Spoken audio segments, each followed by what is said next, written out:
Zdravstvuyte. Dobry den, everyone. Salam! And I am here to present to you a special feature of the certain Kabiranic literary page, the short story Chechnya by Anthony Marre. Chechnya, a telling of what may have occurred 2 decades ago, 20 years ago, when the Second Chechen War started, and the pain, the memories, and how it shaped the future of Russia and Chechnya. We must all reminisce them and learn how conflict has bred for almost dozens of years, even centuries of fighting.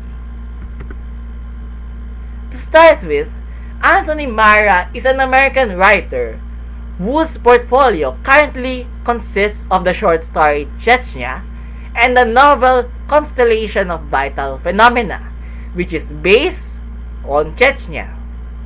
He studied in St. Petersburg or St. Petersburg in Russia for college.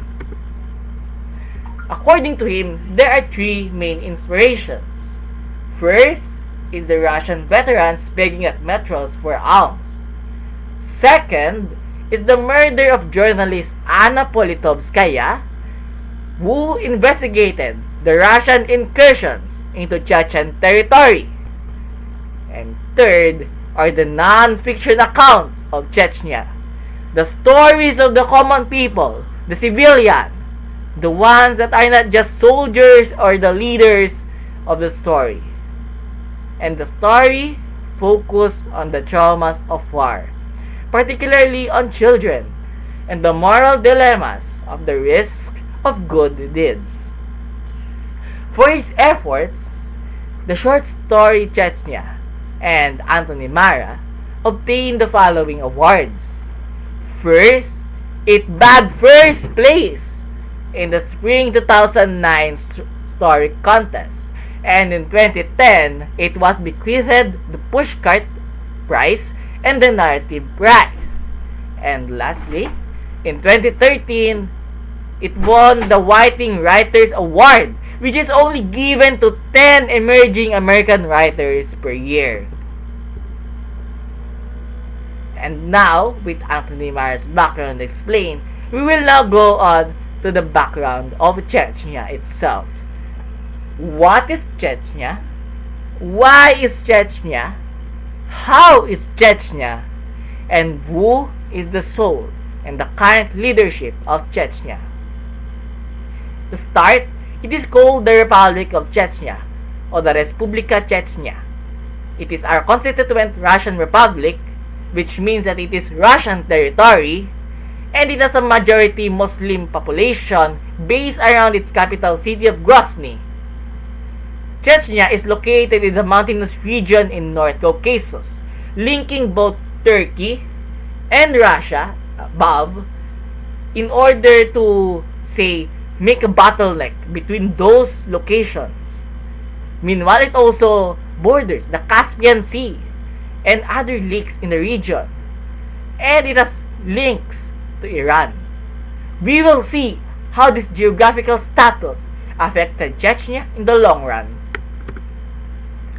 Prehistorically, Chechnya has already been inhabited, with a settlement near Lake Kazanoy 400 centuries ago that has over time developed the wheel and the stone tools, as well the horseback cultures.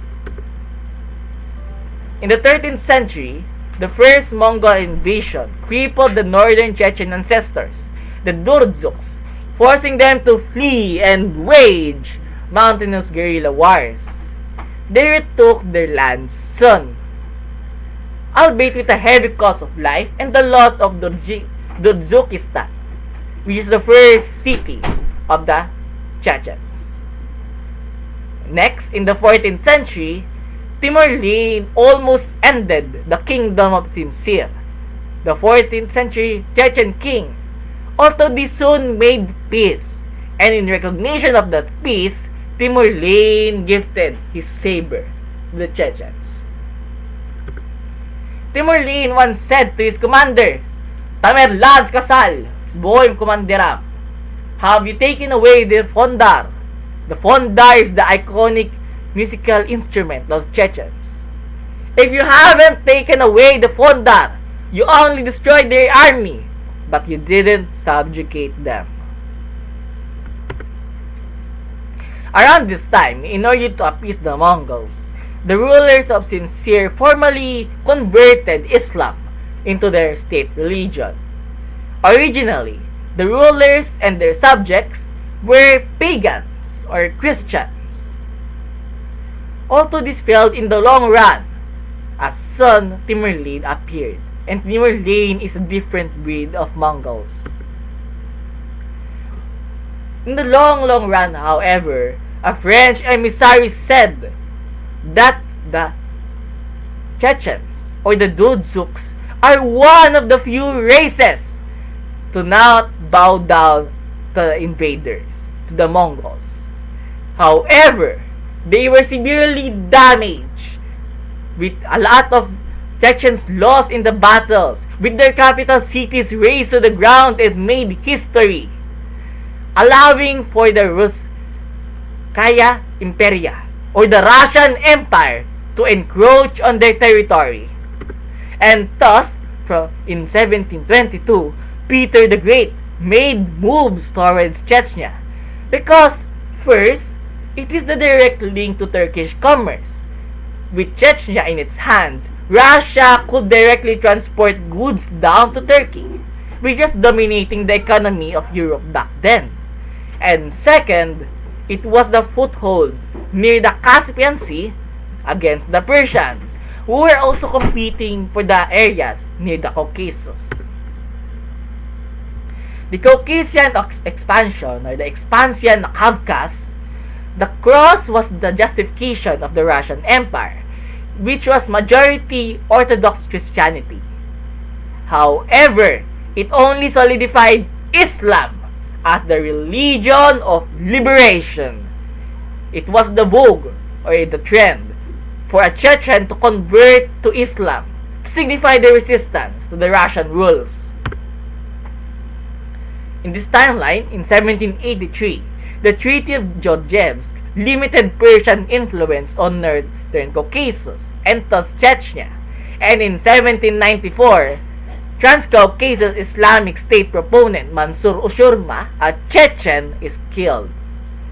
As you can see here, more incursions against the Persians were done, wherein in 1804 to 1813, the Russians won, forcing Persia to cede Dagestan, which has many Chechens. And in 1829, it was followed up with the Treaty of Turkmenchay, wherein Persia ceded more of northern Caucasus. Therefore, in all of these facts, we can see that Chechens, or the Chechnya, was caught in the squabblings of the imperial powers of the time. Around 1850s or 1840s, Imam Shamil ruled Chechnya, and he was a very pivotal leader in gaining Chechen resistance against the Russians. However, he did not gain the full support of the Chechens. Why? He focused on Islam, not Chechen freedom. It is important to note that Chechen nationalism is only heavily based on Islam, but is not totally rooted on worshipping Islam. And second, he was not Chechen and had no strong feelings for them, but he ruled over them like a dictator. And lastly, as an Avar, his type of Islam is unknown or strange to the Chechens. Once again, Imam Shamil had no strong links to the Chechens, and in fact detested their way of fighting. And thus, he gave up Chechnya when he was beginning to lose and surrender during the fights against the Russians. So, under the tutelage or the command of Tsar Nicholas I, Chechnya became full Russian territory in 1854. For 59 years, Chechnya was imperial territory. The standing Chechen, or the Stoyachi Chechenets, was the icon that was bound by Russian steel and blood. And the Russian Empire was not necessarily favorable of the Chechens. Russian generals despised and massacred Chechens, and Russian authors viewed them as rapists and murderers, calling them Holok or Kolok. The Chechen guerrilla warfare, meanwhile, was a sore point for Russian Cossacks and the other ethnic groups living the region. And thus, for most of its time in the empire, it was hated. The Chechens were hated by almost everyone in their vicinity. And before the USSR, the Chechen exodus reduced the population by almost 92%, with Chechens fleeing the brutal Caucasian wars. Alongside that, the Russians mass deported the Chechens to the Ottoman Empire in the 1860s, with their lands colonized with Cossacks and Armenians. This is ultimately an act of ethnic cleansing, a genocide.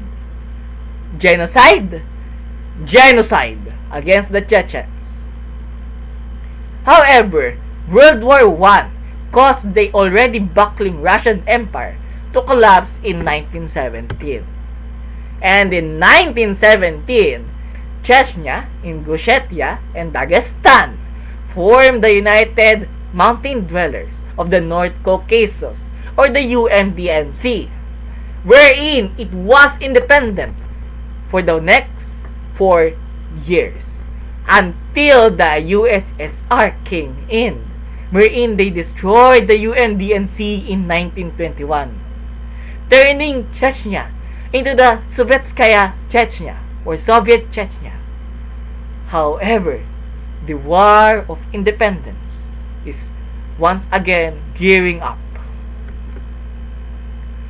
And because of the distrust, the innate distrust of the Russians and the Soviets against Chechens, they were immediately suspected to be Nazi collaborators, which is false, because during World War II, the Chechen freedom fighters fully knew that they will only exchange Soviets for Nazis as their rulers.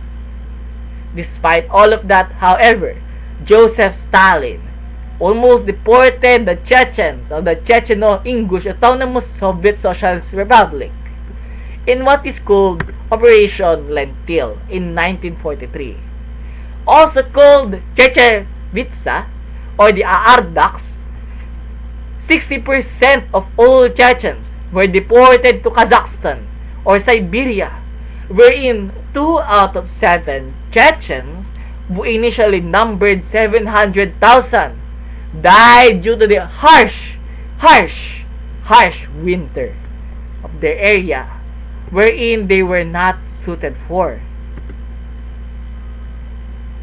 In 1957, however, Chechens were allowed to return after 13 years due to Nikita Khrushchev's de-Stalinization policies. It is important to note here that de-Stalinizia is in fact more of a political issue and not an answer to the Chechen plea for independence or plea to not be oppressed. It was more of Khrushchev's prerogative to deny or reduce the Stalinist effect, not necessarily cater to the people who are affected by it. On the other hand, this gave the chance for the Chechens in the Ingush to remember February 23, 1943 as the day of tragedy, wherein they were almost cleansed out of their own homeland.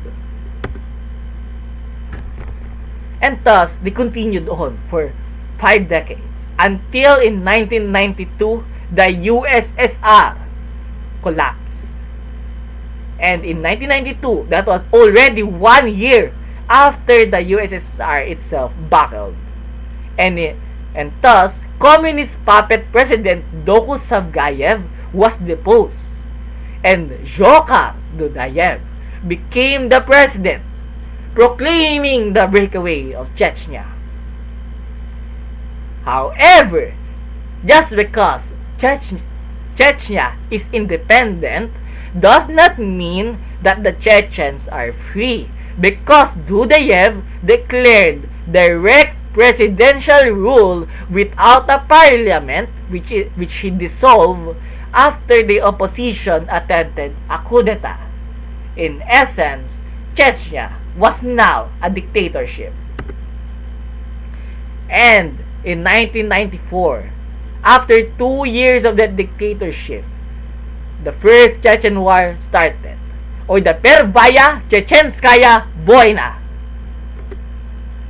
On November 4, 1994, Boris Yeltsin, the president of the Russian Federation, said that they must establish constitutional order in Chechnya to preserve the territorial integrity of Russia.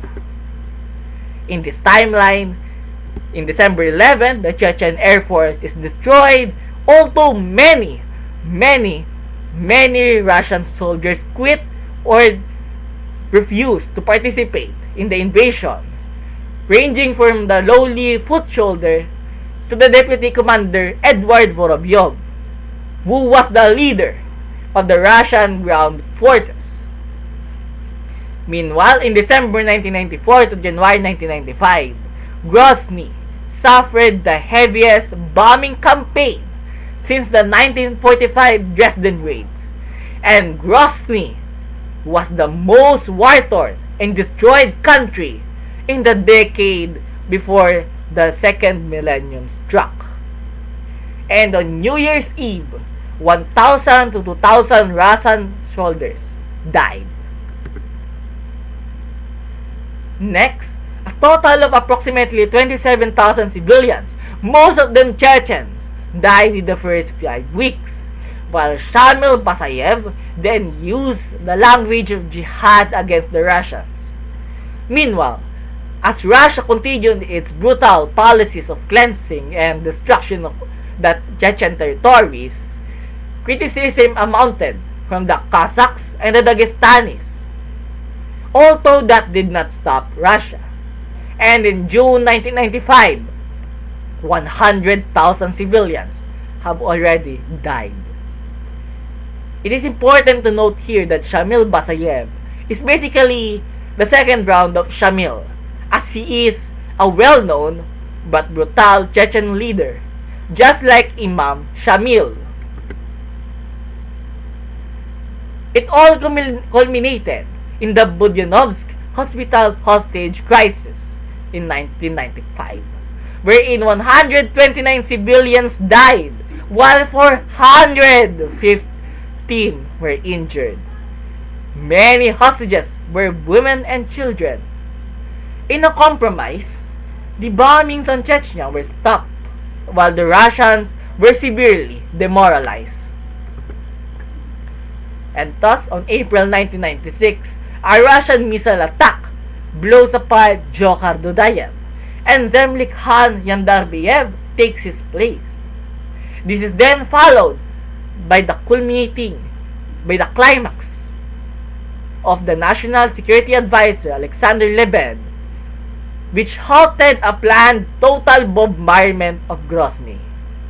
It saved 200,000 civilians and marked the near end of the war, which is then completed with the Kazakh-Yurt Accord, which is the formal declaration of the ceasefire between the Chechens and the Russian army. However, it does not mean that because there is a ceasefire, there is no chance for more wars. In fact, peace was very much short-lived, as the Second Chechen War, or the Duya Chechenskaya Vojna, started once again. On September 23, 1999, Vladimir Putin, who was the president of the Russian Federation, voted for his tough guy stance and his promise to brutally crush terrorists, most of which included the Chechens, said that the fact that the public is reacting correctly to the events taking place in our country today. I would like to thank the public. No panic, no sympathy for the bandits. And thus, this is officially started by the 307 civilians that died in the Russian apartment bombing. No one has taken responsibility for this. The Chechens? No. The Russian army, although there are theories concerning them, no. It is still left up in the clouds. In response, Putin called for the air bombing of Chechnya. And in February 2000, just as the new millennium started, Grozny is captured and then is put under direct rule from Moscow. As a puppet president, Ahmad Kashyrov is backed by the Russians. And here, we must take a chance at looking at the apartments. Firefighters responding to the blazing remains of the exploded apartment in Voynask, Moscow. Similarly to the First Chechen War, it also culminated in another hostage crisis, this time in Dubrovka Theater, wherein 50 Chechen rebels held 800 hostages.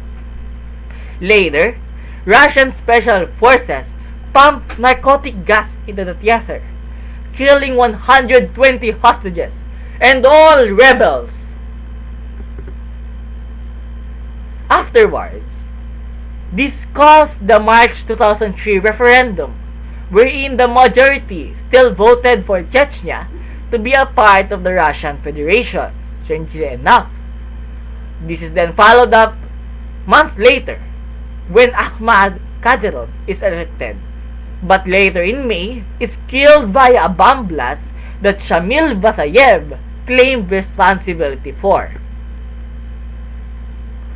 Once again, another hostage crisis rattled the entirety of Chechnya and Russia. In September 1, 2004, 32 rebels took as hostage 1,000 individuals in a North Ossetian school, Beslan school. Here, 334 civilians died, including 186 children, who were herded into a sweltering hot gymnasium without food or water in a day that was supposed to jubilantly open the school year. And in October 2005, Shamil Vasayev assailed Nachary, murdering dozens and further inflaming the Chechen-Russian tensions. It is then followed up in November 2005, wherein regional elections were declared a sham after a landslide victory by United Russia. And in 2007, Ramzan Kadyrov, the son of the earlier Kadyrov, became the president, which then ended, in the Second Chechen War's end in April 2009, where Russia formally announces that they are withdrawing the troops and letting Chechnya do its own destiny. Here, we will now proceed to the 5 elements of the short story Chechnya, after having discussed the many historical backgrounds of the Chechens, starting from when they were resisting brutal amounts of Mongol invasions and rampages, from the time when the Imperial Russians treated them like trash, treated them like unfavorables, when the Soviet Union nearly cleansed them in an act of genocide, and when the First and Second Chechen Wars, wherein the story takes place, has upended or destroyed the stability of Chechnyan peace. We will start with Hava, or the Molodaya Dovoshka. Rebels took her father, and the Russian army kidnapped her mother, leaving her alone to fend for herself in their streets. She needs a safe place, but no one can care for her because it is wartime and everyone has their own matters to discuss and to tackle. However, Ahmed then takes care of her, who then meets with Sonia, an overworked, jaded Russian nurse. She is reluctant to take care of Hava due to dwindling supplies. After all, the hospital where she works at is already flooded with refugees, with injured, with many soldiers and civilians from both sides, Chechen or Russian. They are currently consuming a lot of the resources of the hospital, and adding a sensitive child to that mix may append or may risk shortages. However, Sonia had a moral compass in the form of Natasha, her sick sister, who she took care of before dying. And later, she would remember that Natasha's circumstances was somewhat mirrored in what is being faced currently by Hava. And this is taken advantage by Ahmed, or the student medic. He is a philosophical and sympathetic Chechen. He can speak fluent Russian, but he most preferably speaks in Chechen.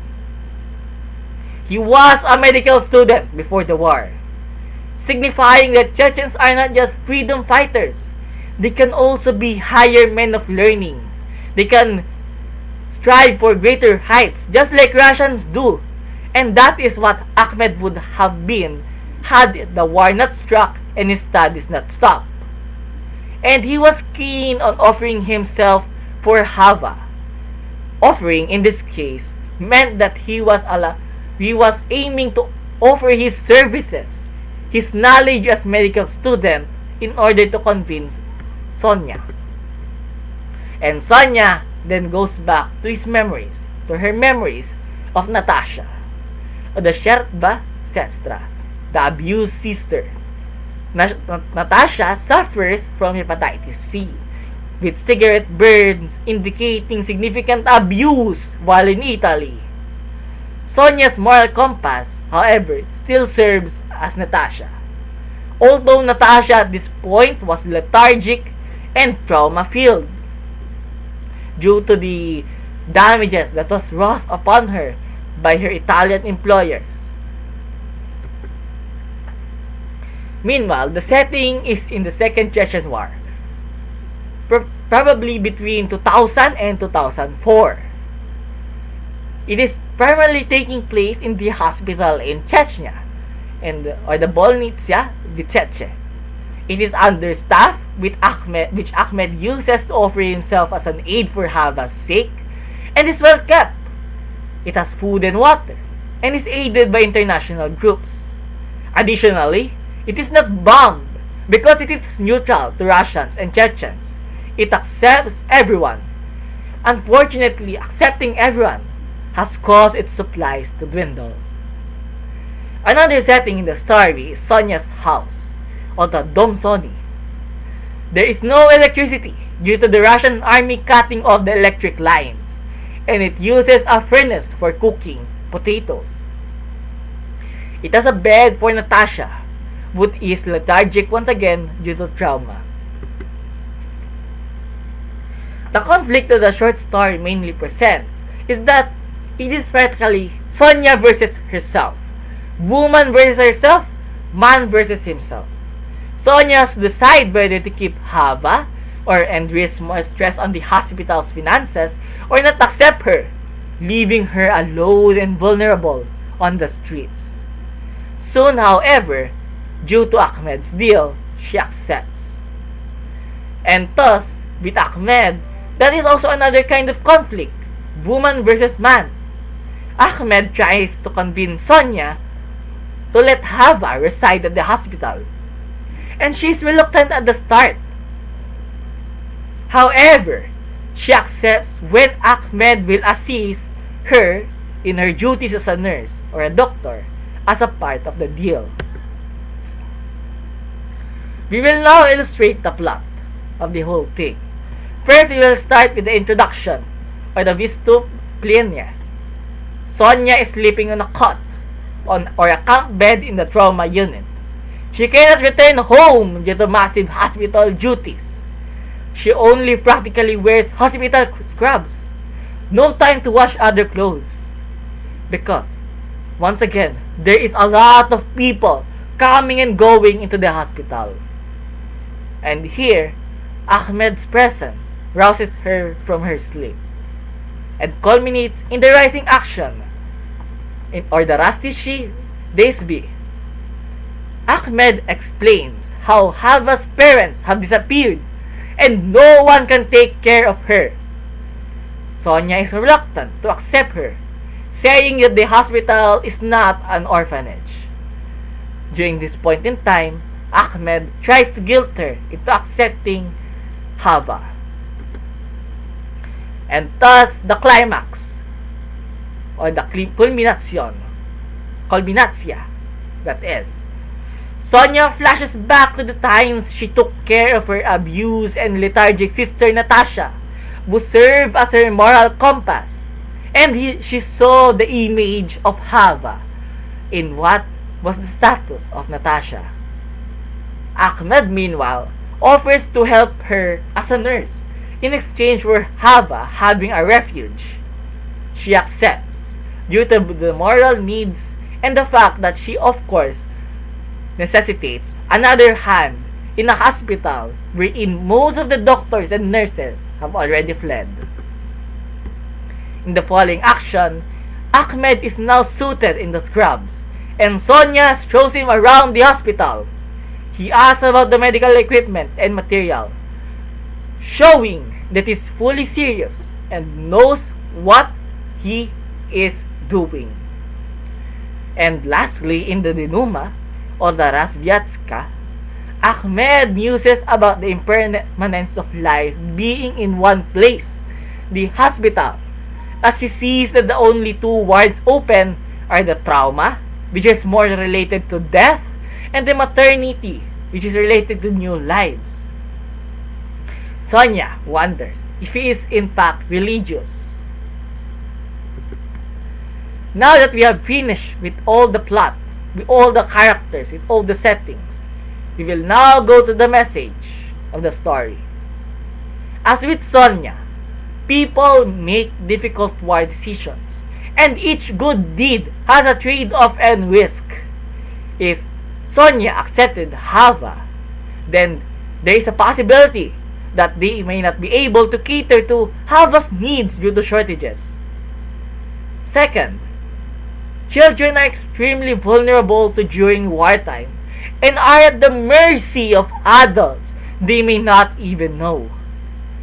At least, Ahmed was a friend of her father, but Sonia is a new face for her. She's just a nurse, a jaded, tired nurse who came from Russia and is not in fact a Chechen. And thus this leads to the next point. Many civilians are not selfish, and like Ahmed, will stand up or offer themselves for others who are not so unfortunate. And here, we can see that there is still humanity in the war. Humans are still humans. They may commit evil deeds, but some of them will aim for the betterment of everyone. And like Ahmed, will rely on their honor to do so. And thus we can gather the following lessons. During wartime, offer good deals with emotion. People are not simply going to give in to begging or say asking for favors, because during wartime, you cannot afford useless favors. You cannot afford distractions. You cannot afford things that will only sap away your resources.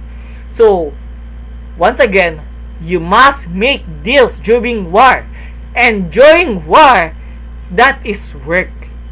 The second point is to be always ready to work.